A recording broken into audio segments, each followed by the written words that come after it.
Amen. Okay, we've kind of wandered far into the hour, and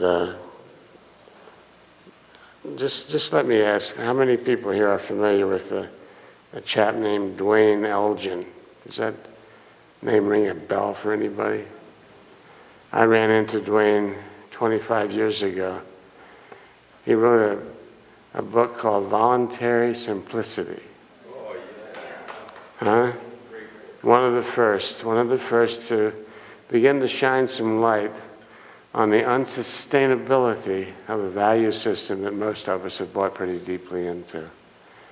And one of his premises was around the fact that the failure of the society, our society and the international society, the failure of that society to live within its means, to preserve a set of resources that would support the life of all the generations to come.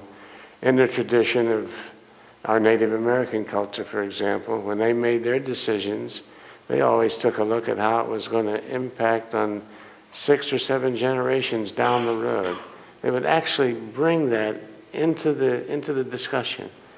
Okay, this sounds like a good idea in the immediacy of the moment, but what might the impact be on our grandchildren and great-grandchildren and great-great-great and great, and then 7 generations down the road?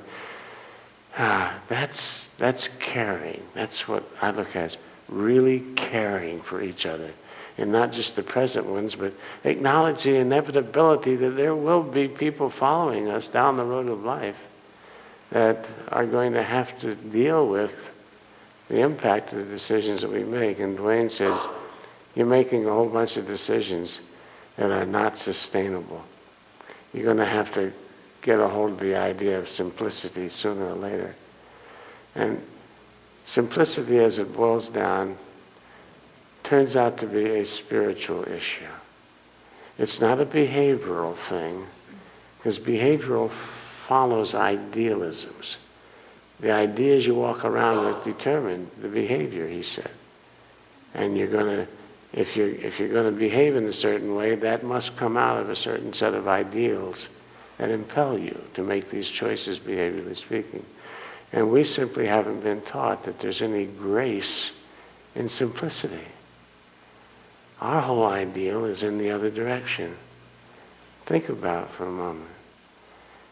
Now, when's the last time you saw somebody on television being held up as a profound example of simplicity? Manages to live on $8,300 a year or $5 a day. No, it's just the opposite on that sense. So I would invite you back next week. We'll share in a little more of Dwayne. But let me just share this statement. Fueled by hopelessness and desperation, the potential for terrorism will be enormous.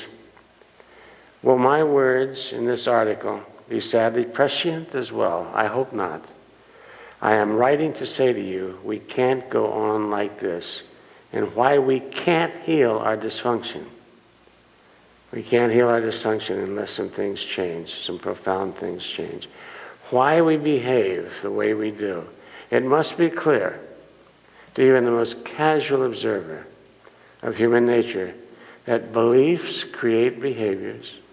If what we believe is untrue, incomplete, or inaccurate, we will behave in ways that work against the very goals for which we say we are collectively striving. The difficulty in our world for many centuries has been, and continues to be, that humanity seeks to alter its experience at the level of behavior. It seeks to alter its experience at the level of behavior. It cannot be done this way, not in the long term. A Band-Aid may be put on our collective reality by prohibiting or temporarily halting certain behaviors through war or political power or economic pressure, But these behaviors will inevitably re-emerge in human societies so long as the beliefs which sponsor them remain in place.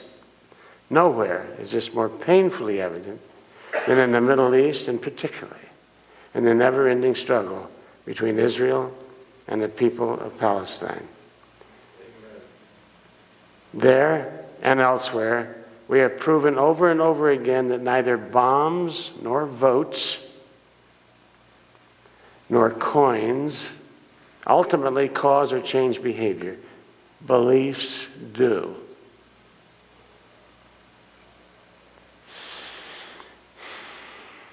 The way bombs and votes and coins are used is a result of beliefs. If we can say that what we believe is just another set of words, meaning our spirituality, then we see that the problem with the world today is a spiritual problem. A deep and abiding misunderstanding of the nature of the spiritual essence that's out there all over the place.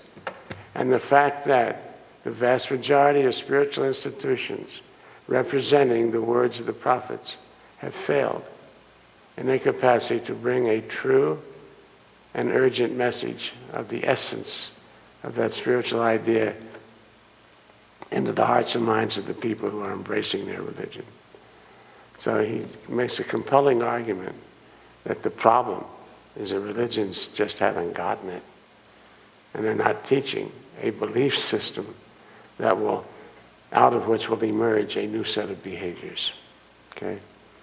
And it's all in the direction of what Jesus spoke to when he talked about encouraging us to come off our fixation with the material domain as the ultimate meaning and purpose in life, and recognizing that there are many things in our lives that are far more important, far more urgent than just the acquisition and the accumulation of material symbols of wealth and power and notoriety. Okay? So, for a little elaboration on the theme, see you next Sunday. I trust.